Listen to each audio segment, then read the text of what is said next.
We come to you now from the University of Scranton, where the Most Reverend Joseph E. Kurtz, Archbishop of Louisville and President of the U.S. Conference of Catholic Bishops, was the keynote speaker for the 13th Annual Northeastern U.S. Conference on Disability. In our upcoming conversation, we'll see why Archbishop Kurtz holds such a special place in his heart for persons with disabilities. We'll also talk with him about his recent trip to Rome, where he took part in the Synod of Bishops dealing with the family and evangelization. Your Excellency, for the benefit of people who don't know the story about your brother Georgie, can you tell me a little bit about him, the special relationship that you shared with him, and how that relationship has enriched your life? Great, great. Thanks, Dan. Well, first of all, I was born in Schuylkill County, so not too far from here, and I was the baby in the family. I have 3 older sisters and an older brother, as you said, Georgie. By the time I came along, my brother George was already 5 years old. Georgie had Down syndrome. He was born with the condition of Down syndrome, and basically, we didn't know an awful lot about Down syndrome. In fact, I was told by my parents that it wasn't until he was about 18 months old that they even got any kind of a diagnosis. He was slower in sitting up, and he was slower in talking and walking and all the things that parents know instinctively. But so when I came along, by that point, my brother George was already 5 years old.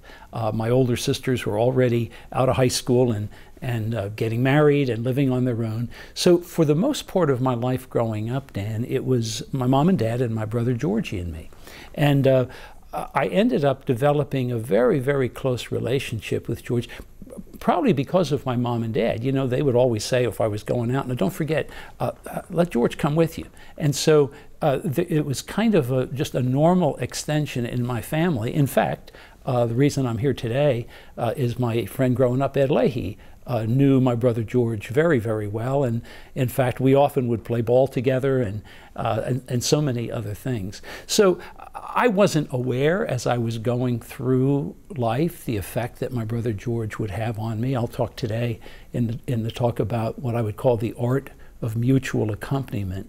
But in a sense, it's not an exaggeration to say that I think I was more influenced by my brother George than he was by me. Our mom died, my dad died in the 70s, our mom died in 1989.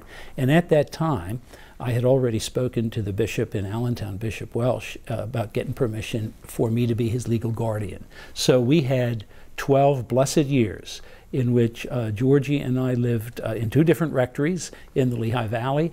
I was a pastor in 2 different places. And then when I was appointed a bishop of Knoxville in East Tennessee in 1999, the 2 of us went together. And in fact, I preached, I said to the people at that time, "You got a package deal." I said, "There's 2 of us coming." And Georgie died in January of 2002.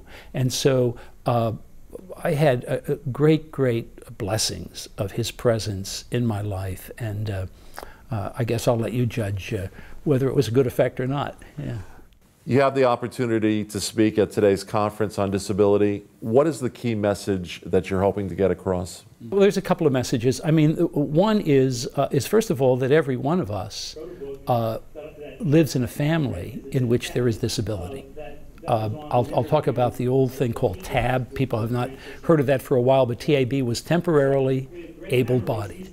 That every one of us will have an opportunity to have someone else accompany us in life. And that I'll end up giving a witness to Dr. Jerome Lejeune, who actually was the one who discovered and identified the genetic composition of Down syndrome, called trisomy 21. And Dr. Lejeune very wisely said that our civilization can be judged on the way in which we treat people who are judged the weakest. Now I say judged because when all is said and done, some of the most contributing members of our community are people with a disability. So I'll talk about the fact that obviously a family is so important in the life of a child or an adult with a disability, but we should not forget that person with a disability has a mighty effect on the composition and the fabric of that family. So I'll talk about the mutual help that is. You had the opportunity as the president of the U.S. Catholic Conference of Bishops to participate in the recent Synod of Bishops on Family in Rome. There was a lot of media attention and a lot of opinions expressed about the issues that were discussed. What are your impressions about the Synod and how these issues were addressed? And how do you think Catholics should interpret this discussion? Good. Well, great question. In fact, there's a number of points in that question you just asked.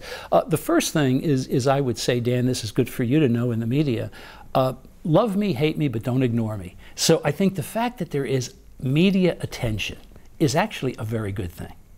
I would say that my hope would be that people, as they read headlines, will go deeper, because what Pope Francis did very wisely was he divided in a sense, the topic of family into two synods. We've never had that before. We've had more than a dozen synods since the Second Vatican Council, but never was it what I would call a double header. I should say this during World Series time. There's the extraordinary synod that we just had, a smaller group, mostly the presidents of the bishops' conferences from throughout the world, about 115, and then some other delegates, of course, and that focused on the challenges of the family. Now we will move to next October and look at a wider synod that talks about the mission and vocation of family for the benefit of church and our contemporary world. Now, how well did we do? Well, first of all, if we're talking about it, I think we did pretty well. And I hope that those who will be listeners to this program will have a chance to look themselves. The Synod was only 2 weeks. We had, believe it or not, 12 working documents. There was a middle document that probably got the most news, but there was an initial document, that middle one that was publicized highly, and then there were 10 small group documents.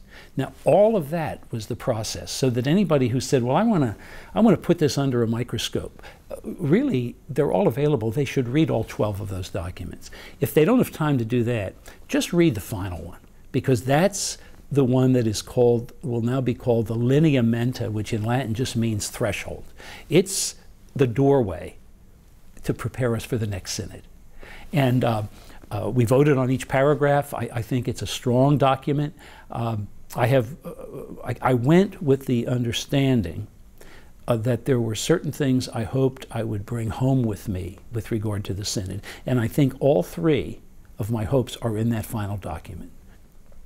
The first one, and I think it's the greatest challenge for family today, is how do we inspire confidence for the average person? You know, the average person is saying, gee, do I have a chance to have a good and fruitful family, a good, fruitful marriage? And I think we have good reason in our beliefs, but also in really the reality of what's happening within our world, that there are a lot of faithful families. I call them the silent majority. And in many ways, we need to inspire them to be witnesses to others. One of the reasons I'm coming today is to talk about a family in which a child or a person with a disability is. They have a great potential to affect others around them. So that's the first thing. Secondly, we have a lot of struggling and hurting people. In fact, every family has that.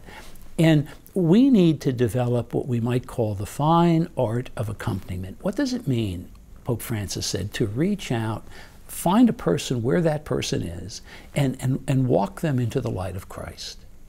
Gosh, when I was ordained in 1972, the priests that I most admired and that most other people admired, we didn't call it that, but they had the gift of that fine art of accompaniment. They knew how to, in a sense, we used to say, connect with that family. So that's what we need to do more, and help people see the goodness that is in them and lead them to, it's really in many cases a process of conversion, that we come to, in a sense, make our own life more like Christ's.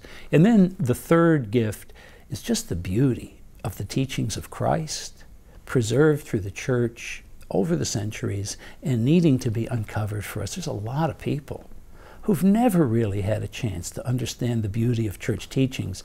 You say to somebody, do you know anything about the family? Oh yeah, the teachings are all about what you're not supposed to do. Well, there are some thou shalt nots, I guess, no question, but there's such a beauty. So they're the three things that are kind of interconnected that I bring home with me from the Synod. As a result of this Synod, do you think there's now a greater sensitivity regarding people who have gone through the pain of divorce and have remarried through civil marriages, as well as people that are dealing with same-sex relationships? Well, it's a good question. I think I won't speak about whether it's greater because I don't want to diminish the wonderful reaching out that has been going on for decades. You know, I have seen it. I've seen it in priests, in parishes, of beginning with seeing the person where that person is. So whether it's a person who's experienced the pain of a divorce, whether it's someone who has a same-sex attraction, the first and most basic idea is here we are in the midst of a person who's created in the image and likeness of God. Now, that has always been our teaching. Has it been clouded up? I guess so. And it gets tangled with, I guess, political debates and political structures and people maybe not understanding the fullness of our and the wisdom of our church's teaching. So if you said, well, is there a change in the teachings? No, there's not a change in the teachings. Our Holy Father has already announced that.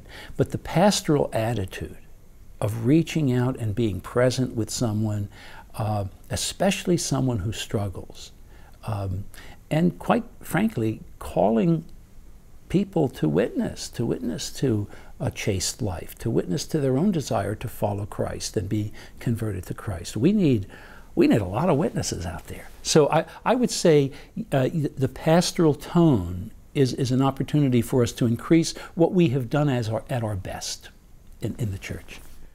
As we look ahead to the next several months before the actual World Synod in Rome, what work lies ahead now for the U.S. Catholic bishops?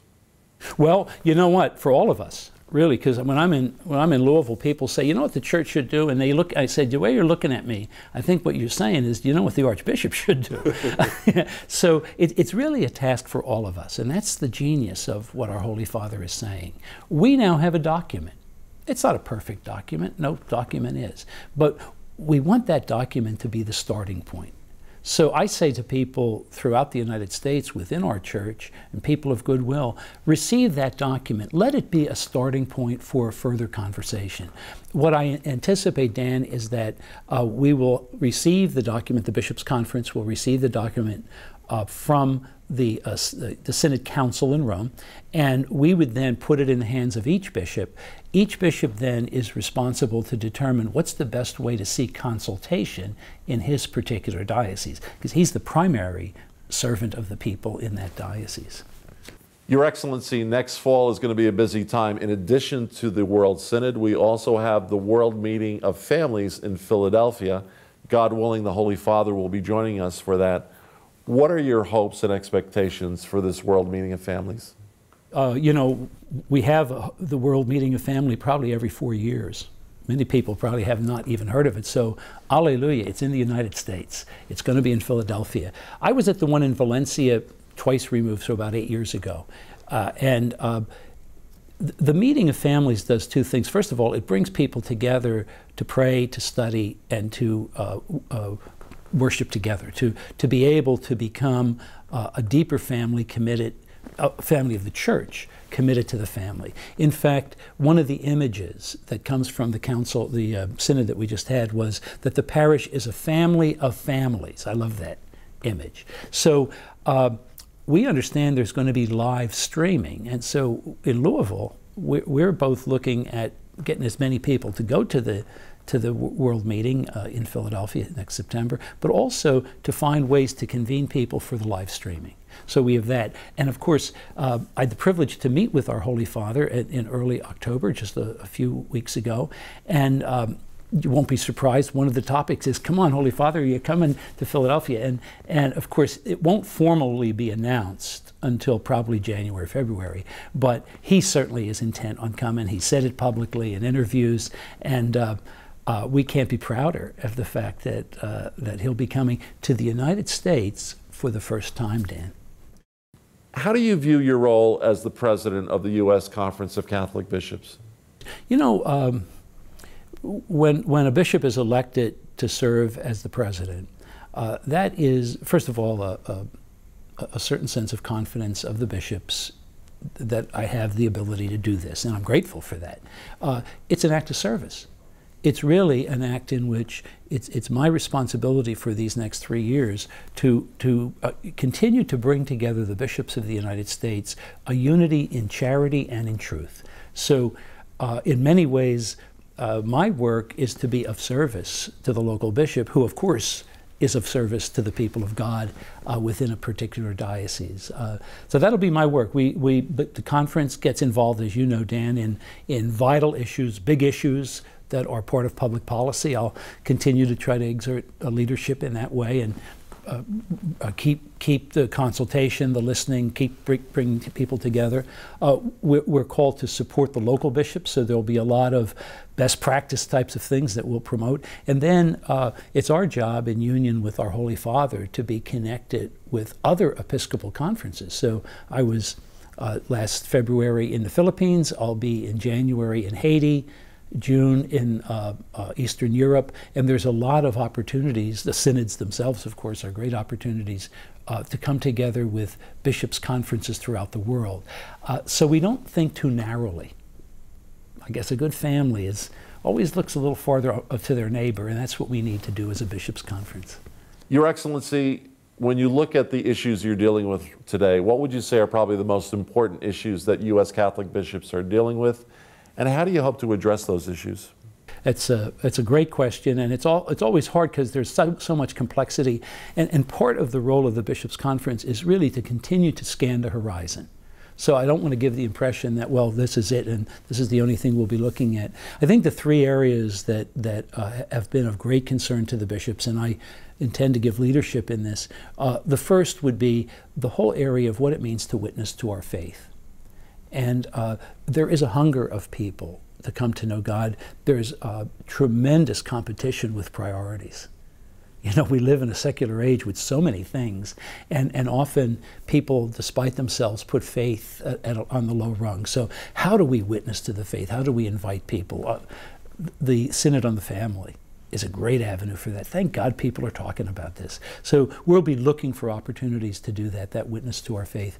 I think a second one is something the Church has done always, and that is to advocate for and to serve the voiceless and the vulnerable. I mean, I was in Catholic Charities work for 24 years. We know the history of the Church in really being vehicles for charity. On the very local level, Catholic Charities here in Scranton, you have a great Catholic Charities history here, and really throughout the world are Catholic Relief Services. So that's the second thing. And then the third thing is to be able to help people uncover the richness of what it means to have religious freedom. Last year, the theme of our Fortnight for Freedom, in which we approached the 4th of July, was the freedom to serve. So we talked an awful lot about the Little Sisters of the Poor and so many people who are really serving others. We need to use our freedom for others, not for ourselves. And then secondly, this year the theme will be on the freedom to witness, which is very much the idea of we need to be able to have families that witness to their faith. I have a great belief that faith enriches public life, so that faith does not restrict. In fact, a vibrant faith is good for America. Without us imposing our faith on others, we need to be able to live the faith and support each other in it. And I think it tends to bring out the best in all of us.